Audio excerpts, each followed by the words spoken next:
Bonjour, bonjour, merci encore de votre fidélité. Très heureux de vous retrouver pour ce nouveau numéro de School TV Le Mag. Aujourd'hui, on se met en mode école du monde. On fait nos valises, direction, sans plus tarder, l'Uruguay en Amérique latine. Comment fonctionne le système éducatif en Uruguay? Mathilde Wessels vous dit tout dans un instant. Une longue tradition éducative, universelle, gratuite, l'école pour tous. Mais avec quels résultats? Quelles sont les toutes dernières évolutions dans ce pays? On en parle dans un instant avec nos invités. On parlera aussi de l'importance, bien évidemment, de l'éducation dans ce pays, les réformes passées et futures, et surtout quel impact pour l'attractivité du pays. On en parle avec Magdalena Vasallo. Bonjour Magdalena, merci d'avoir accepté notre invitation via Skype. Vous êtes professeur d'espagnol en France, vous vous trouvez du côté de Lyon. On est également avec Soledad Lessa. Bonjour, vous êtes professeure et formatrice en Uruguay. On vous retrouve tout de suite juste après la loupe avec Mathilde. Salut Mathilde. Salut, ça va? Ça va super. Ouais. Je suis très content qu'on aille en Uruguay aujourd'hui. Oui. On a beaucoup de choses à apprendre. Comment s'articule le système éducatif là-bas? Alors, pour commencer, où se trouve l'Uruguay? C'est un petit pays qui compte 3,4 millions d'habitants situé au sud du Brésil et au nord-est de l'Argentine, en Amérique du Sud, donc, et dont la capitale est Montevideo. Alors, en ce qui concerne le nombre d'élèves, on compte à peu près 283 000 élèves scolarisés en primaire. Ça paraît peu, mais on remet à l'échelle, hein, ils sont 3 millions. Et 280 000 élèves dans le supérieur. L'école, donc, est obligatoire en Uruguay pendant 11 ans. Le préscolaire, qui correspond chez nous à la maternelle, dure 2 ans. Le primaire, 6 ans, et puis enfin 3 ans le collège. Le lycée, lui, n'est pas obligatoire. En ce qui concerne l'organisation de l'année scolaire, elle débute mi-mars et se termine début novembre. Les cours ont lieu comme en France, le matin et l'après-midi. En Uruguay, on parle essentiellement espagnol. Oui, effectivement, ce petit pays situé, donc je disais, au sud du Brésil, parle essentiellement espagnol, mais c'est un pays qui a été également colonisé par l'Espagne, puis par les Portugais. Et dans le nord de l'Uruguay, le portugais uruguayen est un dialecte aussi très utilisé. En Uruguay, les élèves apprennent énormément, et cela grâce au numérique. Et oui, effectivement, c'est vraiment la particularité, j'ai envie de dire, de l'Uruguay. C'est le cas depuis des années. Le gouvernement a mis en place en 2007, ça remonte, le plan CEBAL qui vise à fournir un ordinateur portable à chaque élève qui est en primaire. Il s'agit d'une vraie politique sociale et économique destinée à contribuer à l'équité sociale. Parmi les objectifs visés par le gouvernement, il y a 4 points essentiels. Assurer donc à tous les enfants et à tous les enseignants des écoles primaires publiques un accès universel et gratuit à des ordinateurs portables afin de réduire cette fameuse fracture numérique qu'il y a dans de nombreux pays. Promouvoir la justice sociale en créant les conditions de l'égalité d'accès aux possibilités d'information et de communication pour la population. Faciliter également la construction de nouveaux environnements d'apprentissage et l'apparition d'un contexte adéquat permettant aux enfants de répondre évidemment aux exigences de la société de l'information, et puis stimuler une participation active en rendant accessible aux élèves et aux enseignants de nouveaux outils qui permettent d'accroître leur savoir. On a rapidement compris en Uruguay l'enjeu du numérique. Effectivement, les enfants ont accès à des manuels scolaires numériques qui contiennent des expériences scientifiques, des devoirs qui prennent la forme de quiz, c'est plus sympa, des vidéos interactives, des exercices personnalisés, et puis également des forums où les élèves peuvent poser des questions. On imagine que dans le pays, les écoles ont donc accès à Internet? Et oui, 99% des écoles ont une connexion à Internet. La plupart d'entre elles, qui se situent en milieu urbain, sont sur un réseau de fibre optique. Donc, tout le monde, effectivement, a accès à Internet en Uruguay, même les habitants qui vivent dans des zones reculées. Seul bémol, en Uruguay? Et oui, c'est en primaire. Le gouvernement a donné sa chance aux élèves. Le taux de décrochage scolaire dans l'enseignement secondaire, c'est-à-dire le collège, sont alarmants. Le pays est en dessous de la majorité des pays latino-américains en ce qui concerne la proportion de jeunes terminant le cycle secondaire. Le problème ne vient pas tellement de l'accès des adolescents au collège, mais c'est surtout le maintien dans le système éducatif. C'est ça le problème aujourd'hui. Merci beaucoup Mathilde, on continuera à en parler dans l'expression orale.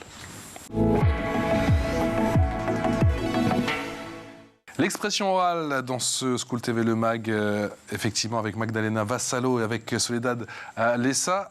Soledad, si vous deviez choisir un qualificatif concernant l'éducation en Uruguay, dans vos souvenirs, ce serait quoi? Ce serait plutôt, comme a dit votre présentatrice, une école obligatoire, gratuite et laïque, qui est très accessible aux petits Uruguayens, mais aussi, comme elle a dit, qu'elle a encore de grands problèmes de fidélisation des collégiens, surtout, on a un taux assez élevé de jeunes adolescents uruguayens qui décrochent, qui abandonnent le lycée. Oui. Soledad, on peut dire que vous avez été précurseur sur le continent? En quel sens? Sur le plan notamment de l'accès au numérique et de la compréhension du rôle du numérique, de l'utilisation des ordinateurs en classe notamment. Je pense que oui, que le plan Ceibal a été très, très important. Il a marqué vraiment l'histoire de l'éducation en Uruguay parce qu'il a donné accès à tous les enfants uruguayens au numérique en leur offrant un ordinateur. Oui, donc on trouve des enfants à la campagne, dans des endroits très isolés, mais qui ont, eux, leur petit ordinateur pour pouvoir se connecter avec le reste des écoles du pays. Ça marquait une grande différence. Oui. Magdalena Vassalo, vous êtes professeure d'espagnol en France, vous avez fait toute votre scolarité en Uruguay. Vous gardez quel souvenir, vous, de votre éducation en Uruguay?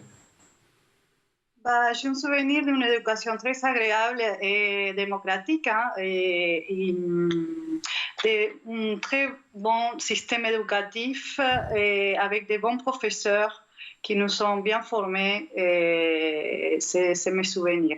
Et une éducation compétitive, parce que ça, je peux le comprouver, une fois que je suis sortie de mon pays, que je me sentais bien placée par rapport à des autres pays peut-être très développés. Donc, oui, un très bon système éducatif inclusif et avec des bonnes bases à niveau de contenu et, je dirais, aussi des visions sur la société aussi. Dans quel domaine, d'après vous, Magdalena, le système éducatif en Uruguay a le plus progressé ces toutes dernières années? Je pense qu'au niveau technologique, peut-être grâce à ce plan que vous avez bien mentionné et que nos compatriotes en Uruguay aussi a parlé, c'est le plan Ceibal. Je pense que c'est la progression la plus marquante dans l'éducation au niveau, donc, je dirais, de la technologie, le monde digital. Soledad, l'Uruguay est divisé en 19 départements. Est-ce que l'enseignement est centralisé ou est-ce qu'il y a des divergences justement avec une certaine autonomie de ces différents départements? Comment ça se passe? Qui prend les décisions? En Uruguay, c'est très centralisé. On a une administration nationale de l'éducation qui gère le système éducatif dans tout le territoire national. Magdalena, l'une des plus grandes victoires peut-être pour l'Uruguay concernant son système éducatif, c'est le taux, on l'a vu, moi ça m'a étonné, très élevé concernant l'alphabétisation. C'est 99%, si je ne me trompe pas. C'est ça. Et on est première dans la liste avec Cuba. Je pense que c'est les deux pays en tête sur l'alphabétisation. Oui. Comment vous l'expliquez ça? L'accès gratuit, c'est l'histoire aussi de notre pays. Je pense c'était depuis la fondation de la capitale de l'Uruguay, il y a eu une organisation aussi autour de l'éducation pour former les citoyens. Et il y a des efforts de chaque gouvernement à que cette éducation laïque, gratuite et obligatoire soit maintenue. Soledad, effectivement, pour reprendre les propos de Magdalena, il y a une très longue tradition éducative en Uruguay, une éducation universelle, gratuite, et ça porte ses fruits aujourd'hui? Oui, ça a démarré en 1877. Il a été déclaré obligatoire, laïque et gratuite. Et bon, on a des écoles vraiment dans tous les coins du pays. Nous, vous savez, c'est un pays, la campagne est plutôt désertique et pourtant, parce que les personnes, les Uruguayens se concentrent sur les villes. Et pourtant, on trouve des écoles vraiment dans tous les coins du pays, les plus isolés. Donc, je pense que, comme a dit ma collègue, l'accès aux écoles est assez facile. Oui. Et ça, Soledad, c'est une véritable volonté du gouvernement qu'il n'y ait pas de disparité entre les villes et les campagnes ou entre les différentes régions, parce qu'on a fait des pays voisins de l'Uruguay où il y a des grandes disparités, des grandes différences entre la ville et entre les campagnes. Oui, vraiment, on fait des efforts pour que les petits-enfants de province aient un peu, je ne dis pas les mêmes possibilités que les enfants de la capitale, mais qu'ils aient un accès à une éducation de qualité. On fait de grands efforts. Ouais, je ne peux pas dire si c'est tout à fait réussi parce que mon domaine, c'est la formation de formateurs, Oui. mais on voit qu'on fait des efforts en ce sens-là. Mathilde. Oui, comment expliquez-vous le décrochage justement après dans le secondaire, donc au collège? Est-ce qu'il y a plus de filles qui décrochent ou de garçons? Quelle vision vous avez là-dessus? Franchement, je peux pas. Je sais pas si ma collègue elle peut apporter des éléments. Là, moi, comme je suis en formation de formateur, je sais pas trop, mais nous savons que le décrochage est important et que actuellement, on essaie d'entamer une réforme qui sera plus axée sur les compétences pour voir si on réussit à faire baisser ce taux de décrochage qui a lieu. Si j'ai bien compris, au niveau du collège, vers la fin du collège. Ouais. C'est-à-dire que les jeunes, ils ont tendance à quitter leurs études et à ne pas faire le lycée, oui, les 3 années finales de l'enseignement secondaire. Magdalena, sur le décrochage scolaire, ça devient un sujet en Uruguay. Est-ce qu'il y a vous avez quelques clés de compréhension? C'est dû à quoi? C'est un sujet justement qui maintenant a créé beaucoup de polémiques parce qu'il y a une réforme en cours justement à cause de ça. Et après, on peut être d'accord ou pas avec cette réforme et la vision la vision sur l'éducation. Mais le décrochage en Uruguay, moi, ça fait 15 ans que je ne suis pas dans le pays, mais je pense que peut-être c'est qu'il y a beaucoup de jeunes qui ne trouvent pas peut-être après le système éducatif forcément des opportunités. Je ne sais pas, peut-être je me trompe. Et il y a peut-être un système éducatif qu'il manque un peu peut-être de modernité. Je ne sais pas, peut-être il manque de les renouveler. D'une vision peut-être plus actualisée sur les contenus. Et franchement, oui, il faut se poser des questions parce que s'il y a un gros décrochage, il y a quelque chose qui se passe. Ça peut être la manque d'opportunités. Peut-être les jeunes ne font pas les liens entre l'éducation et la possibilité de trouver un bon emploi après. Peut-être c'est ça. Ça, c'est mon avis personnel, mais c'est vrai que ça fait quelques années que je ne suis pas dans le système éducatif uruguayen, donc je ne peux pas dire exactement. Et oui, vous êtes à Lyon, effectivement. Soledad Lessa, comment sont formés les professeurs en Uruguay? Sont-ils assez formés, bien formés? Oui, nous avons un institut de formation de professeurs. C'est 4 ans d'études. Et vraiment, c'est très complet. On fait les disciplines théoriques à chaque professorat. Moi, je m'occupe du professorat de français. Je suis prof de didactique en formation de formateur.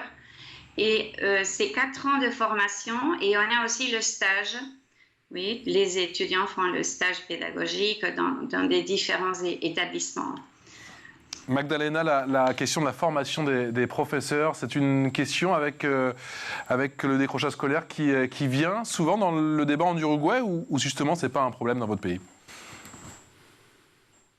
Moi, je pense que la formation en Uruguay des professeurs elle est assez solide. J'ai un bon souvenir de mes professeurs. Je pense que c'est assez compétente. Donc, je ne pense pas qu'il y a un problème par rapport aux professeurs, franchement. Je ne pense pas que le problème vient de là-bas. Je pense que peut-être c'est, comme je disais, le manque de lien de l'importance de l'éducation par rapport à l'avenir. Et la manque de ressources encore, de budget limité, que ça fait qu'il y a moins de ressources pour l'éducation. Ça fait compliqué parfois de travailler. les salles parfois sont pas adaptées. Ouais. Bon. C'est le problème de notre côté, pas de... Soledad, comment vous trouvez les professeurs? Nous, ici en France, le métier de professeur est en crise. Comment vont vos profs en Uruguay? Est-ce qu'ils sont assez considérés, assez payés, assez aidés, assez soutenus? Assez payés, je ne pense pas, parce que on se plaint toujours des salaires des professeurs. Et je pense, nous avons plus de 2000 pour l'Uruguay, c'est beaucoup, non? Plus de 2000 étudiants de différentes filières du professorat, de formation de formateurs. Et on a beaucoup de travail. C'est vrai que les professeurs ne manquent pas de travail en Uruguay. Je ne sais pas si on manque de professeurs. On manque de professeurs de français, oui, c'est sûr. Parce que le français a eu une période où il n'y avait pas de professorat de français. Mais oui, du point de vue salaire, ce n'est pas un grand salaire qu'on perçoit en étant prof en Uruguay. Je pense que c'est un peu partout. Magdalena, vous qui êtes des deux côtés et vue de France, comment vous voyez la situation des professeurs en Uruguay? Bah, tout à fait d'accord avec Soledad. Oui, en effet, les choses que bon, mon père aussi, il est prof, donc je peux dire, il y a beaucoup de vocations à Uruguay. C'est-à-dire que franchement, les professeurs, ils ne les font pas forcément pour les salaires, parce que ce n'est pas un salaire attractif, mais il y a beaucoup de vocations, de formations, de travail pour l'éducation, énormément d'efforts des professeurs. Ça c'est sûr. C'est un gros effort que font les professeurs parce que, bah, comme je disais, les ressources parfois sont limitées, les salaires ne sont pas attractifs.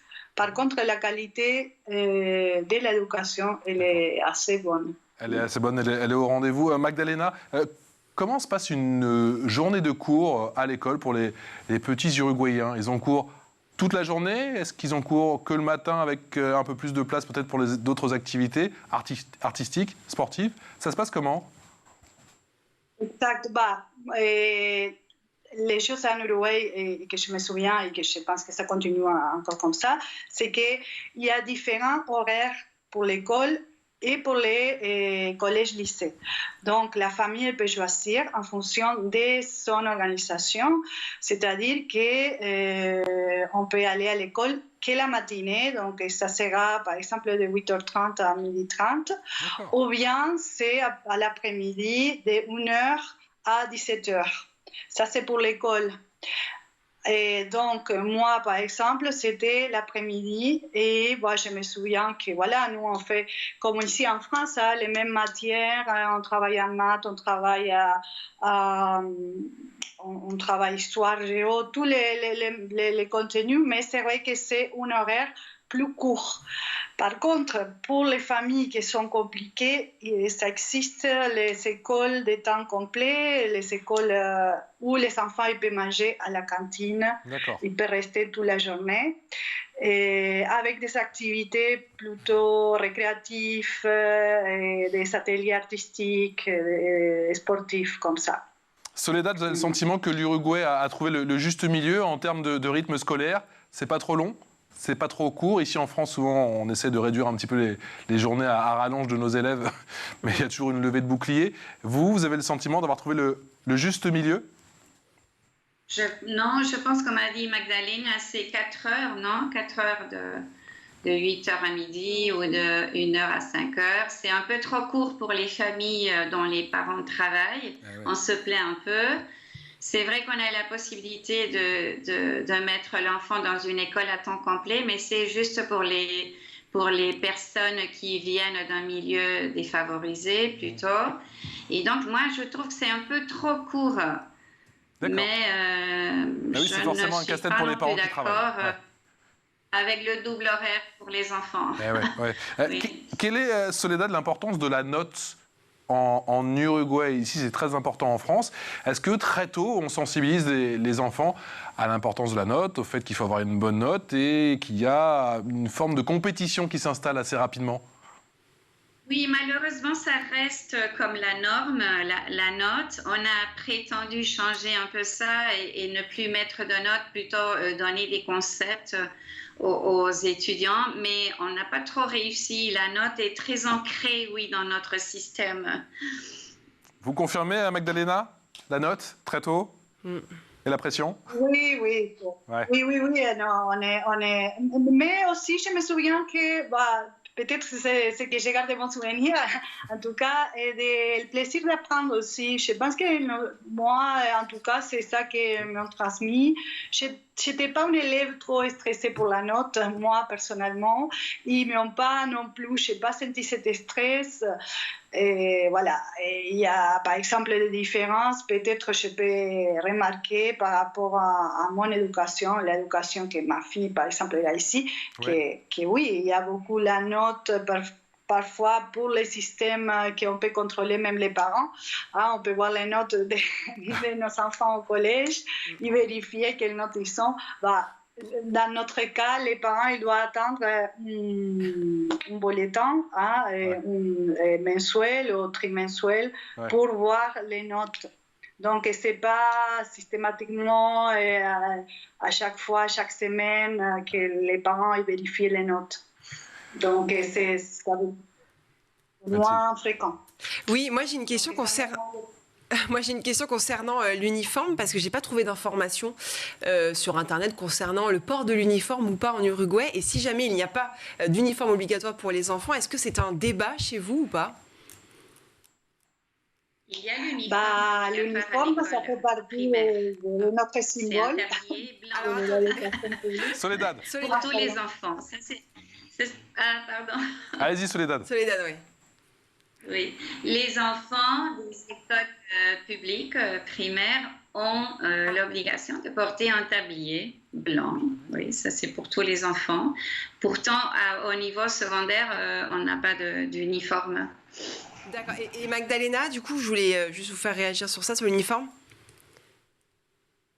Oui, en fait, c'est particulier. C'est dans les écoles, je ne sais pas si vous avez mis une photo, mais il y a une espèce de tunique blanche avec un lacet bleu, un grand lacet. Et donc, oui, ça fait un peu un symbole de l'éducation publique en Uruguay.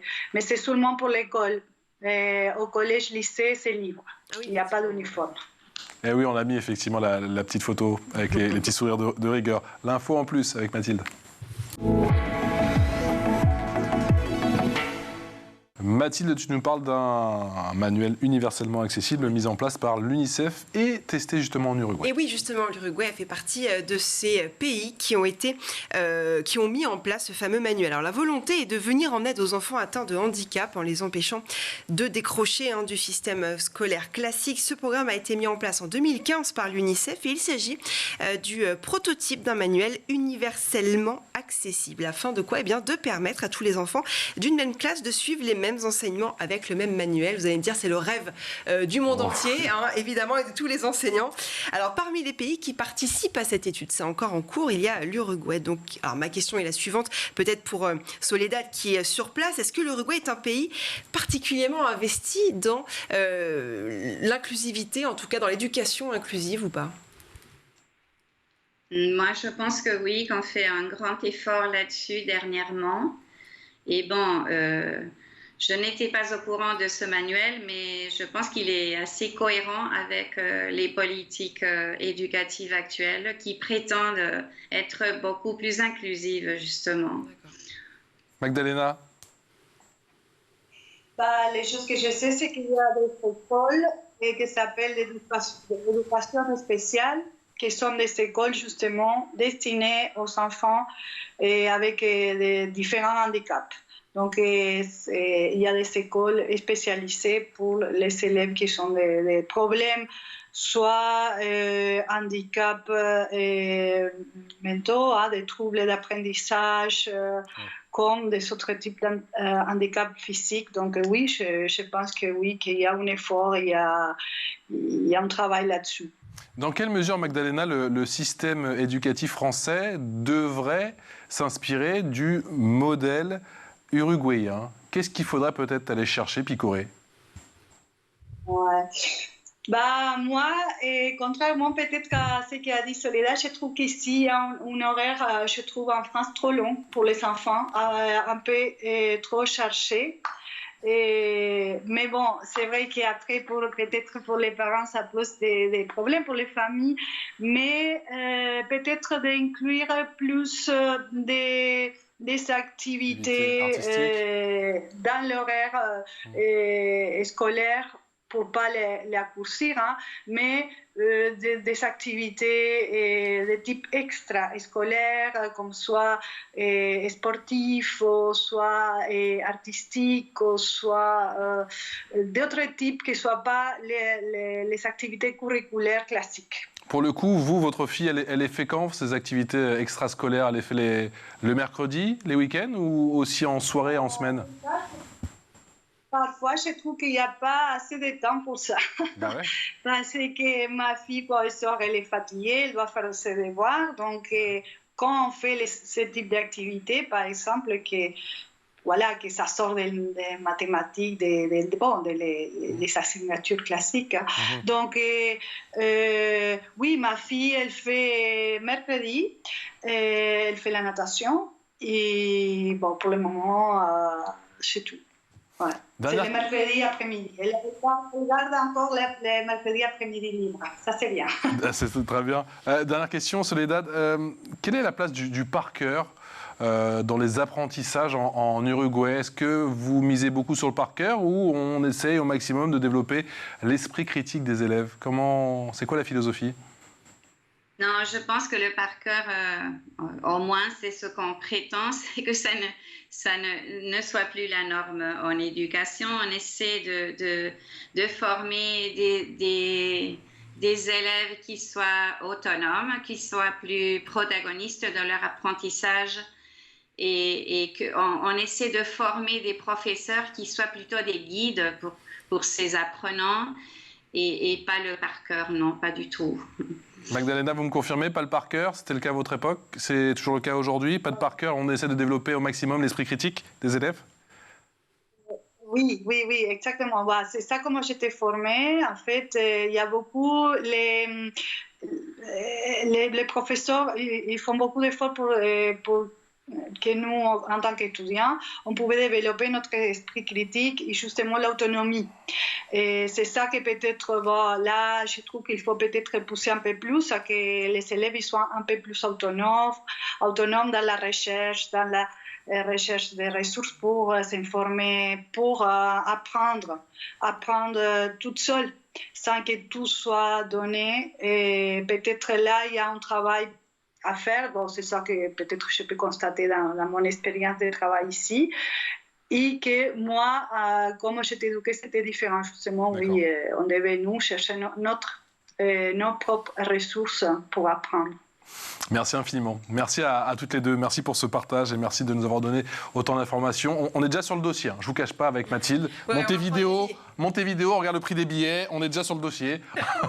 C'est bientôt les vacances. On va aller faire un petit tour en Uruguay. Magdalena Vassallo, merci à vous. Soledad Lessa, un énorme merci aussi. On espère vous revoir très bientôt pour faire un autre point d'étape sur le système éducatif en Uruguay. Mathilde? Merci, on se retrouve très vite. À très vite, avec plaisir, pour un nouveau numéro de School TV Le Mag. Ciao.